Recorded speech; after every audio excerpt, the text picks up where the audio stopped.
ये सरकार कह रही है कि ये कानून हम मुसलमानों के भले के लिए आ रहे हैं।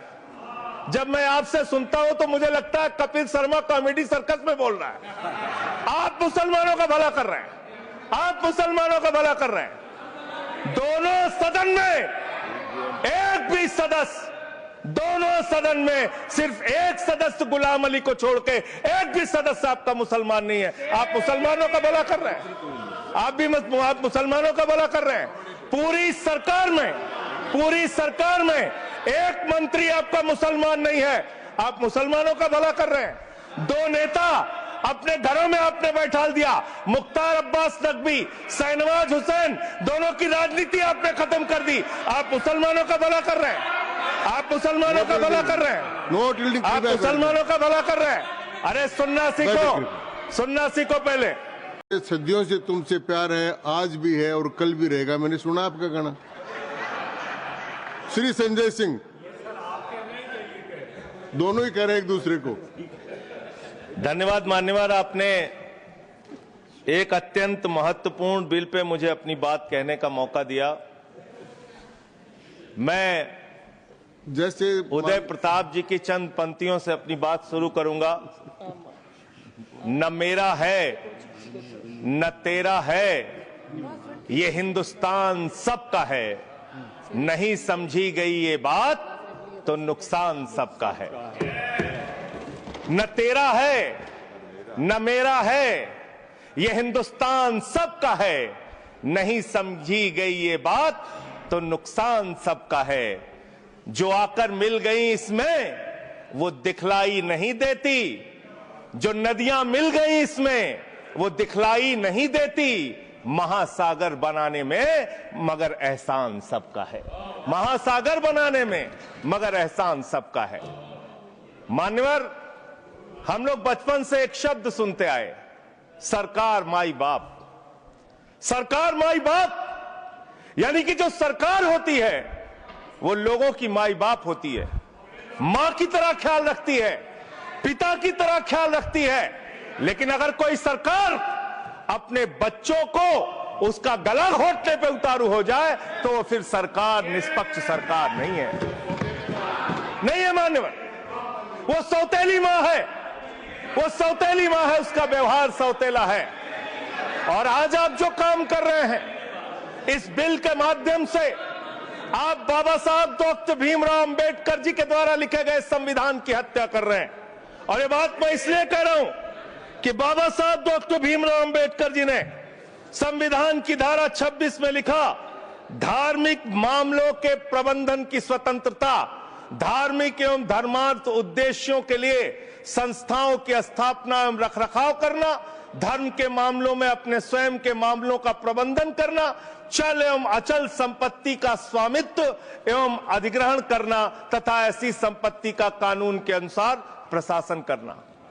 यह अधिकार आपने नहीं दिया, यह अधिकार किसी भारतीय जनता पार्टी के लोगों ने नहीं दिया।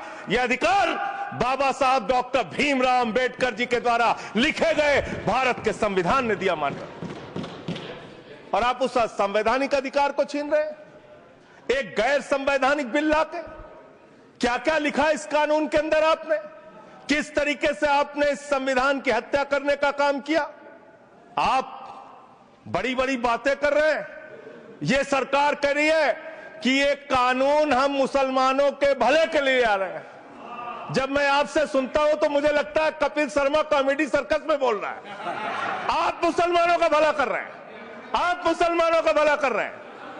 दोनों सदन में एक भी सदस्य, दोनों सदन में सिर्फ एक सदस्य गुलाम अली को छोड़ के एक भी सदस्य आपका मुसलमान नहीं है। आप मुसलमानों का भला कर रहे हैं, आप मुसलमानों का भला कर रहे हैं।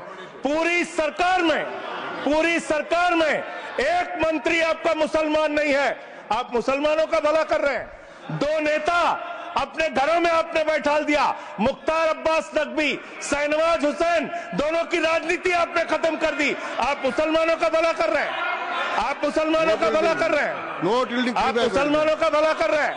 अरे सुनना सीखो पहले। मान्यवर, मैं इनके इस कानून में क्या क्या लिखा हुआ है क्या क्या कहा है नो इन्होंने? डीलिंग, बैठ जाए कृपया, गुलाम अली जी मान्यवर, बैठ जाए। धार्मिक संपत्तियों को ये बिल कब्जा करने की नापाक कोशिश है इतनी और शांति धार्मिक है संपत्तियों को सदन में, इतनी कब्जा शांति करने के लिए। सदन में इतनी शांति है कि आराम से आप बोलोगे तो आराम सब- से बोल रहा हूं सर। हाँ, आप बैठे हैं तो आपको देख के वैसे ही आराम आ जाता है। आपको देख के मैं वैसे ही आराम में रहता हूं सर। आप जब है आपका संरक्षण है तो आराम से ही बोल रहा हूं। बोलिए बोलिए। मान्यवर, धार्मिक संपत्तियों को कब्जा करने की ये कोशिश है। इसलिए इस बिल पर न हिंदू को खुश होना चाहिए, न सिख को खुश होना चाहिए, न ईसाई को खुश होना चाहिए, न जैन को खुश होना चाहिए, न बौद्ध को खुश होना चाहिए, क्योंकि नंबर सबका आएगा। और आज वक्फ की संपत्तियां कब्जा करके आप अपने दोस्तों को देंगे, कल गुरुद्वारे की संपत्तियां कब्जा करके आप अपने दोस्तों को देंगे, फिर चर्चों की संपत्तियां कब्जा करके आप अपने दोस्तों को देंगे, फिर बौद्धों की संपत्तियां कब्जा करके आप अपने दोस्तों को देंगे, फिर जैनों की संपत्तियां कब्जा करके आप अपने दोस्तों को देंगे, फिर मंदिरों की जमीनें कब्जा करके आप अपने दोस्तों को देंगे। आप तो वो लोग हैं जिन्होंने प्रभु श्री राम के मंदिर में भी घोटाला किया। मान्यवर, प्रभु श्री राम के मंदिर के जमीन में घोटाला किया। मैं कागज दूंगा सर, मैं कागज दूंगा। बंद कर दिया मैंने। ये लोग राम मंदिर में घोटाला करने वाले लोग हैं।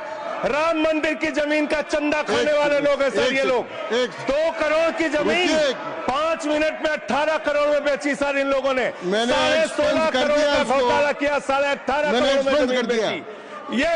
ये राम मंदिर में घोटाला करने वाले लोग हैं सर। मान्यवर, अरे प्रभु श्री राम के नाम का पैसा खाते हो तुम लोग। अरे बैठ जाओ, राम मंदिर का पैसा खाते हो। अरे राम मंदिर में घोटाला करते हो, बैठो। अरे राम मंदिर का चंदा खाते हो।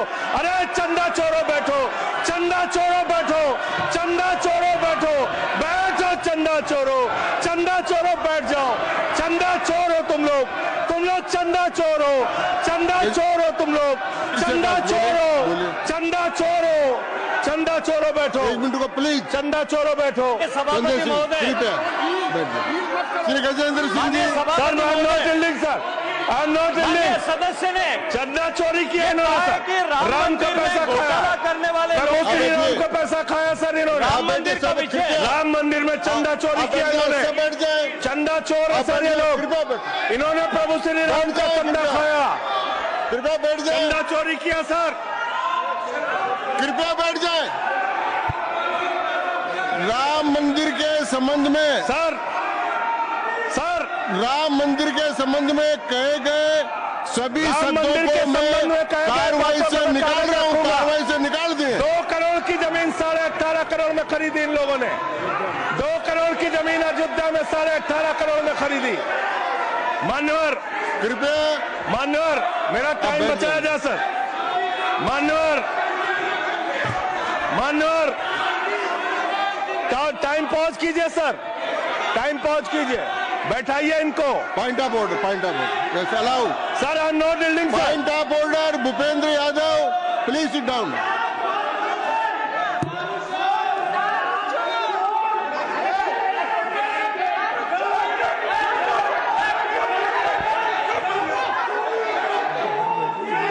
भाई पॉइंट ऑफ ऑर्डर मैंने दिया, आप जाइए स्थान पर, कृपया अपने स्थान पर जाएं।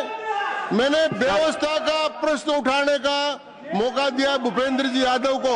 आप सब लोग अपने स्थान पर जाएं, कृपया अपने स्थान पर चले जाएं, कृपया अपने स्थान पर जाएं, कृपया बैठे। मैंने भूपेंद्र जी, कृपया बैठ जाए, कृपया। श्री भूपेंद्र यादव सर, मैं पहले Bhupendra ji, yes sir, Bhupendra Yadav sir, Madan ji Rathore कृपया बैठ जाएं। सर ये कृपया, मैंने भूपेंद्र जी यादव को व्यवस्था का प्रश्न उठाने की अनुमति दी है, लेकिन मैं पहले बता दूं कि राम मंदिर के बारे में जो कुछ इनको कहा मैंने उसको एक्सपेंस कर दिया है, वो कार्रवाई का हिस्सा नहीं है। आप बोलिए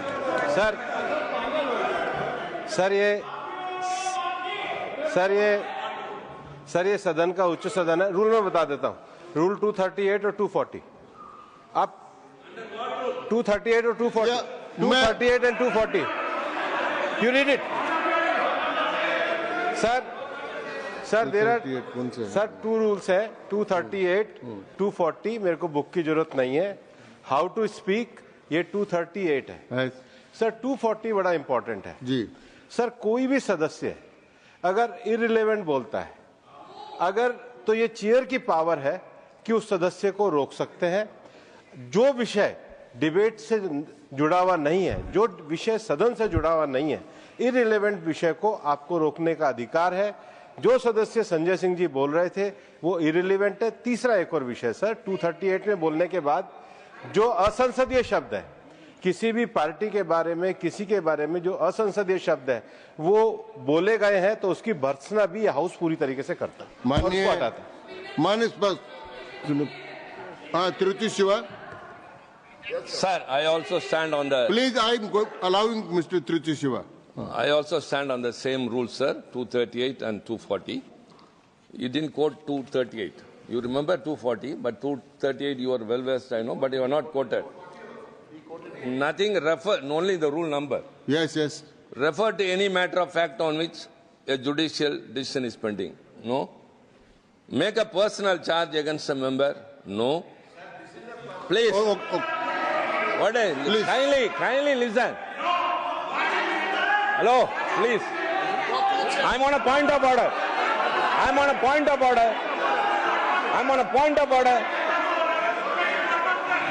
order आपने अलाउ किया है. What is that? Point of order आपने अलाउ किया है. Rule 240. बैठ जाए. Sir. सुन ले एक बार. Sir. मैं निर्णय मुझे करना, आप तो सुन तो ले. आप बैठे. Sir, only 240. 240 which मैंने दोनों 238, 240 दोनों देख लिए. Please, sir.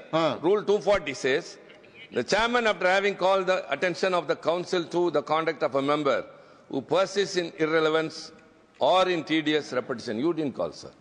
Whether it is irrelevance or repetition has to be decided by the chair.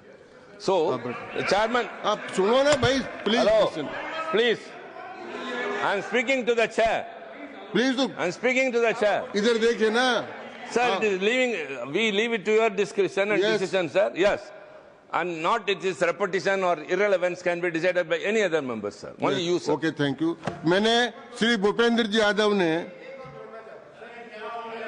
240 में ये और है कि अगर कोई दूसरा सदस्य भी किसी सदस्य के इररिलेवेंट डिबेट को सपोर्ट करता है तो उसको भी डिबार करना चाहिए. आपको शिवा को भी करना चाहिए. अब एक सेकंड.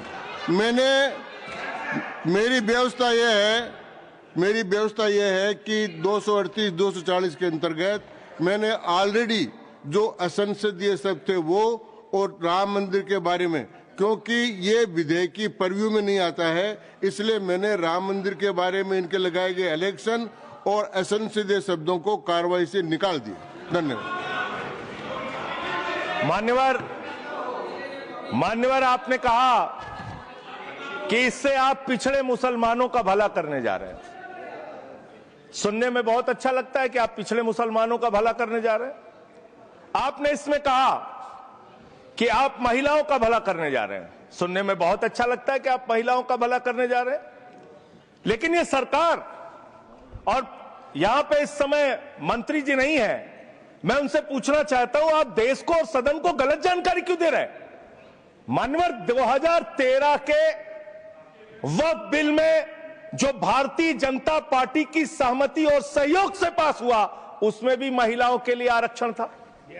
मना कर दीजिए कि नहीं था. मना करिए कि हम गलत बोल रहे हैं.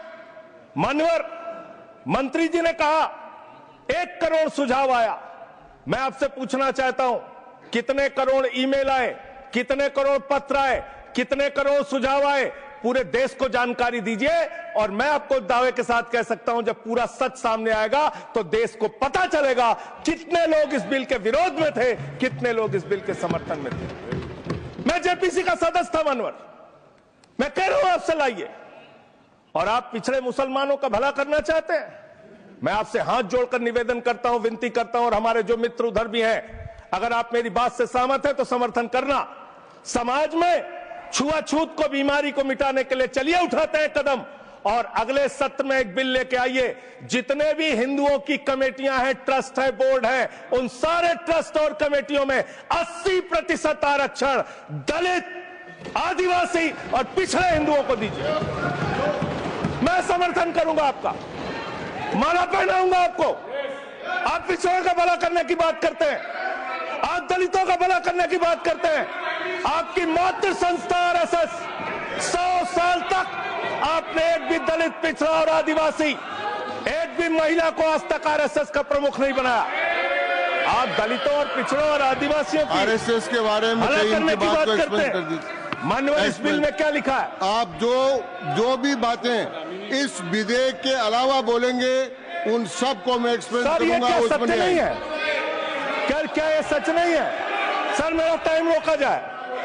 और सर बिल के बारे में बात करते हैं। माननीय मंत्री जी ने कहा आज आप इस बिल को पास कर रहे हैं, आज आपका सीना चौड़ा हो रहा है, आपको लग रहा है एक धर्म के अधिकार को आप छीन रहे हैं। नहीं, कल को आप सभी धर्मों की धार्मिक संपत्तियां छीन के आप अपने दोस्तों का देने का काम करेंगे। मैं फिर इसको दोहरा रहा हूं और फिर इसको कह रहा हूं कि आप ये करेंगे, धार्मिक संपत्तियों के कब्जा करने का काम करेंगे। और किसी गलतफहमी में मत रहिए। आपको लोकसभा के चुनाव में मात्र 36% वोट मिला है। इस देश की 64% आबादी आज भी आपके खिलाफ है, आज भी आपके खिलाफ खड़ी है। किसी गलतफहमी में मत रहिए। बड़ी बड़ी सत्ता उखड़ गई और चली गई। मान्यवर, आपने इसमें लिखा बिल के अंदर कि वक्फ कमेटी के अंदर गैर मुसलमान इसका सदस्य बन सकता है। आप क्या गुरुद्वारा कमेटी के अंदर गैर सिख को मेंबर बना सकते हैं? क्या ईसाई कमेटी के अंदर गैर ईसाई को सदस्य बना सकते हैं?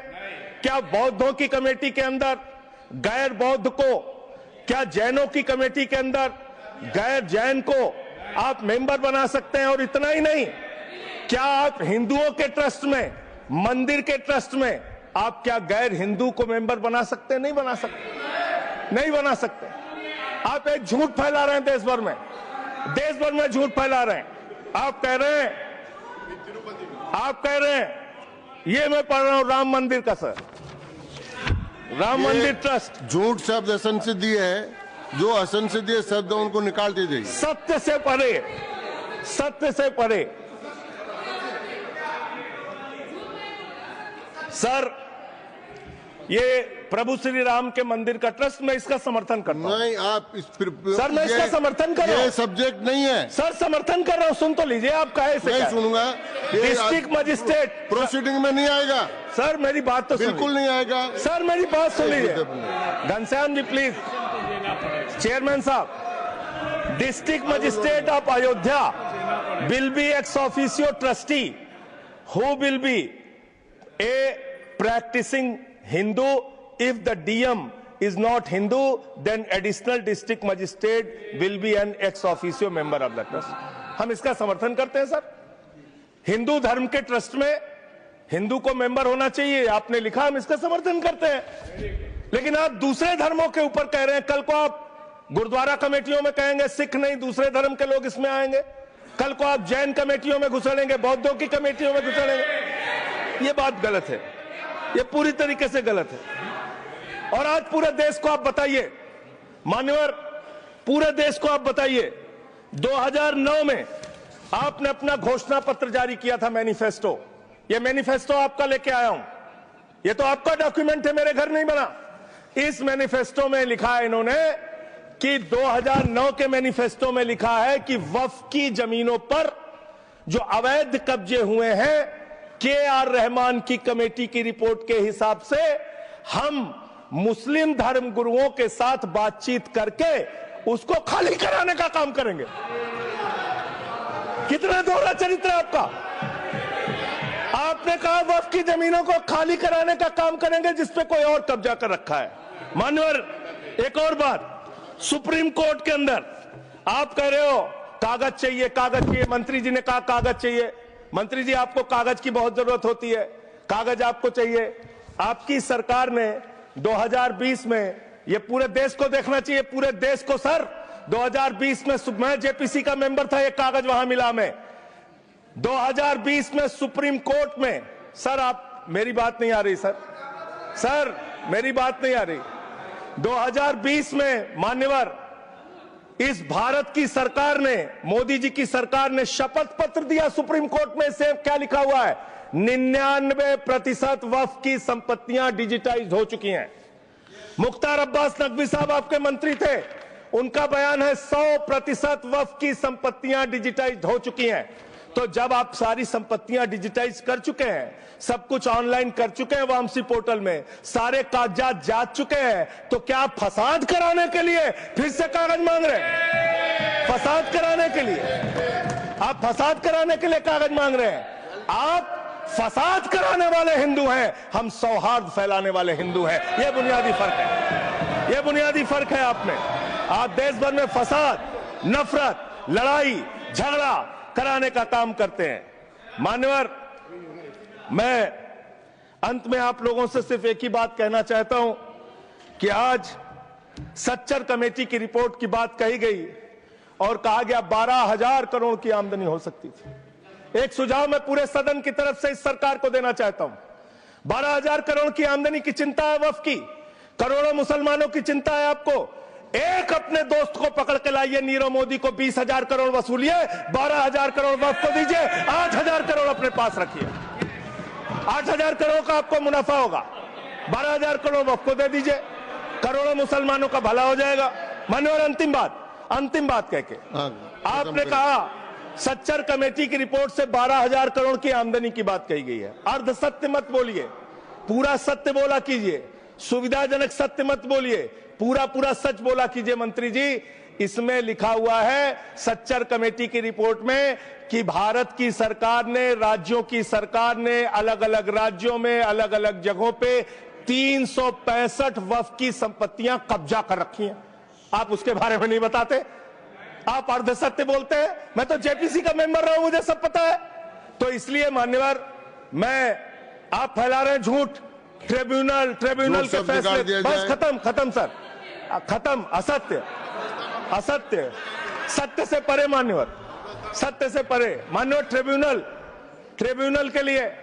ट्रिब्यूनल के लिए आप कह रहे हैं उसको अपील नहीं की जा सकती। हाई कोर्ट का फैसला ट्रिब्यूनल के फैसले के खिलाफ आया है, सुप्रीम कोर्ट का फैसला ट्रिब्यूनल के फैसले के खिलाफ आया है। आपने कहा 5 साल का प्रैक्टिसिंग मुस्लिम होना चाहिए। कैसे प्रैक्टिसिंग मुस्लिम तय करेंगे सर? आप क्या मुसलमानों के घर में सीसीटीवी का कैमरा लगाएंगे?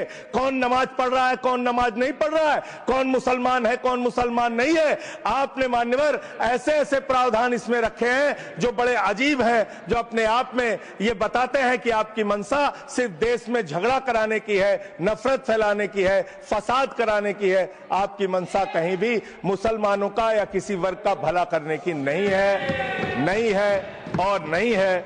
बस एक अंतिम बात कह के अपनी बात समाप्त करूंगा। ये काम आपने देश के अंदर बहुत अच्छा शुरू कर दिया। आप एक काम करते हैं, देखो मुसलमानों को ठीक कर रहा हूं, दूसरी तरफ महंगाई बढ़ रही है, नुकसान हिंदुओं का। 94 लाख करोड़ रुपए शेयर बाजार में डूब रहा है, नुकसान हिंदुओं का। 11 लाख बच्चे स्कूलों से बाहर निकल गए, नुकसान हिंदुओं का।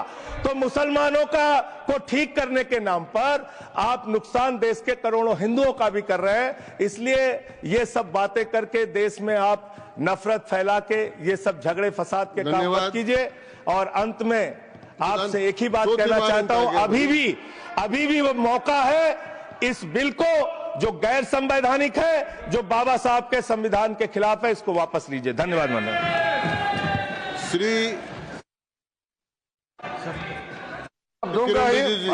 संजय सिंह जी को मैं जवाब देना चाहता हूं, सबको जवाब देंगे, लेकिन समस्या ये है, माननीय मंत्री जी को हस्तक्षेप करने का अधिकार है। जब मैं when I reply to everybody, please, मैं सबको जवाब दूंगा। मैं सिर्फ इतना ही कह रहा हूं कि संजय सिंह इतना तर्कहीन बात करते हैं, जवाब देने के लिए जगह भी नहीं है। वो पॉइंटलेस बात करता है, बिल से संबंधित नहीं, इधर उधर का बात करता है। पॉइंट में बात कीजिए, मैं जवाब दूंगा बाद में। श्री येरम वेंकट सुब्बा रेड्डी।